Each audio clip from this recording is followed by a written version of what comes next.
these mechanics are things that are both used against us and can be used as a strength. And it's why when you begin down this road, there are a number of groups very, very quick to laugh and belittle and deride this. But let's add to the proof of this, because the proof is overwhelming.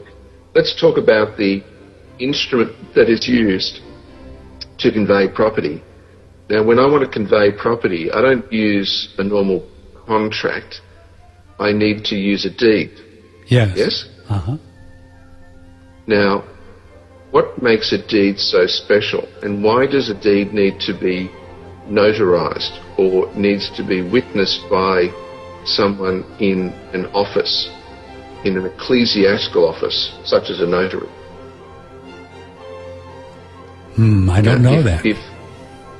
If property is something that ultimately comes from the divine, and then everything cascades from rights of use down, doesn't it make sense that any movement of that property is itself a sacred act, an ecclesiastical act? If we take the premise that the divine is the only true ownership of everything, and we're just using it, so if we're going to use it for a while with a deed, purchase it, then it is a divine act. Is that what you're saying? And that's the secret of deeds that they don't want you to know. That's the secret, because we don't know that they're a divine act when we sign this paper or whatever. Okay. So take us forward. It's why when people want to reclaim their property and they make a claim of right,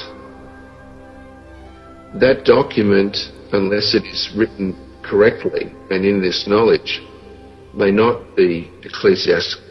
So it is not a true deed. And if it's not a true deed, the system will not recognise it. Well, they won't recognise it normally if you try and do it outside of, but they will argue ultimately that it's not valid. They won't tell you why it's not valid, but it's not valid because it is not an ecclesiastical instrument. Who will tell you it's not valid? In other words, the cleric. Oh, in other words, the one that we sign and we didn't know that it was a divine instrument, they say that it's not valid because it's not valid. Correct. Huh. And so we could learn how to maybe do a correct one or ecclesiastical one. Well, this is the central issue. Our ignorance of the origin of the office, our ignorance of the origin and nature of property, our ignorance in the origin of the law and the private law of the private bar guild, of the private courts, all works against us, because that ignorance means that if we ever face a court, firstly, we don't even know what the word court means. We're told that it comes from the word cohort, or an outside space, as opposed to the word courtio, C-A-U-T-I-O, which means something totally different. It means to bond, to bail, and to trade in surety. It's an exchange. If we are ignorant, then the only person in a court that really knows what's going on, it's going to be the judge. And therefore, we will be, if we challenge, we will very quickly be discovered as incompetent.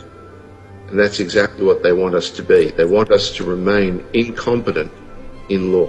If we challenge the judge who's really in charge of the court, or if we challenge another person?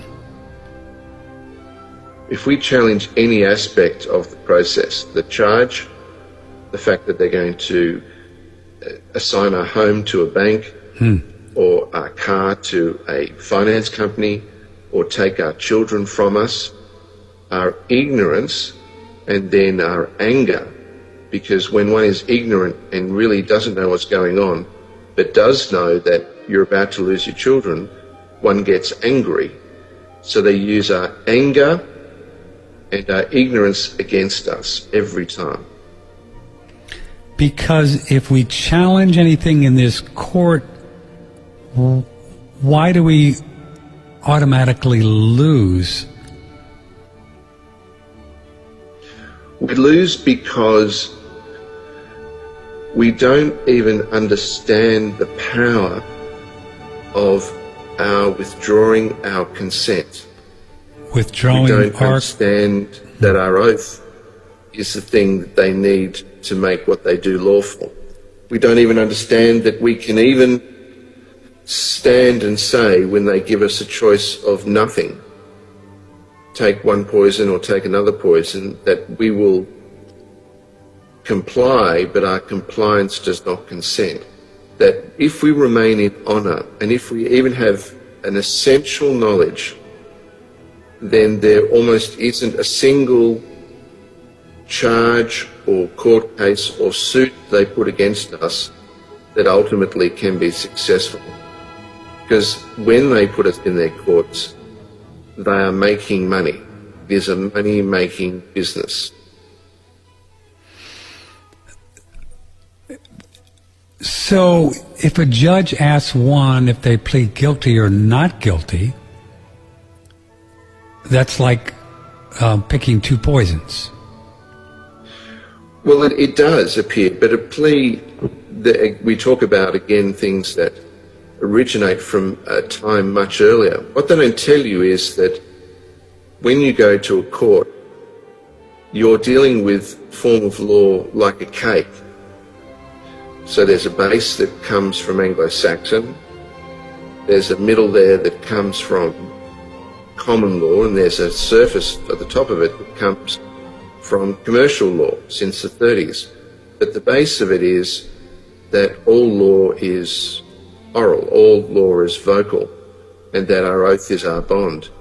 So when you plead, it's a tradition that comes from Anglo-Saxon where you're effectively ordering the court, you're contracting with the court, after the presumption that you have agreed, or that jurisdiction in three forms of personal, territorial, and subject matter have been concluded. That is, what is your name? Franco Collins. Well, then they claim personal jurisdiction because they have the rolls from birth, and therefore if you're on the rolls, you are a voluntary slave. Or if you have then a birth they say, certificate. where do you live? So I live here. I live in Dallas, or I live somewhere.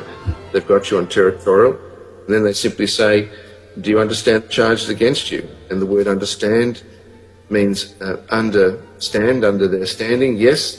Well, I've perfected jurisdiction. Then they say, how do you plead?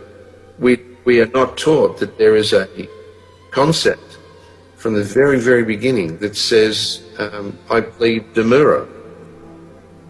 And demurrer simply means to cease fighting, to halt the adversarial contest until a matter of law is resolved. And the matter of law that we wish to resolve is, hopefully, we haven't simply agreed ourselves to be in their jurisdiction. Oh. And if they've ramroded us through, we would like the jurisdiction matter to be tested. So you don't just simply have to say guilty or not guilty. How do you spell demur? Demur? D-E-M-U-R-R-E-R, demurrer. And that means what?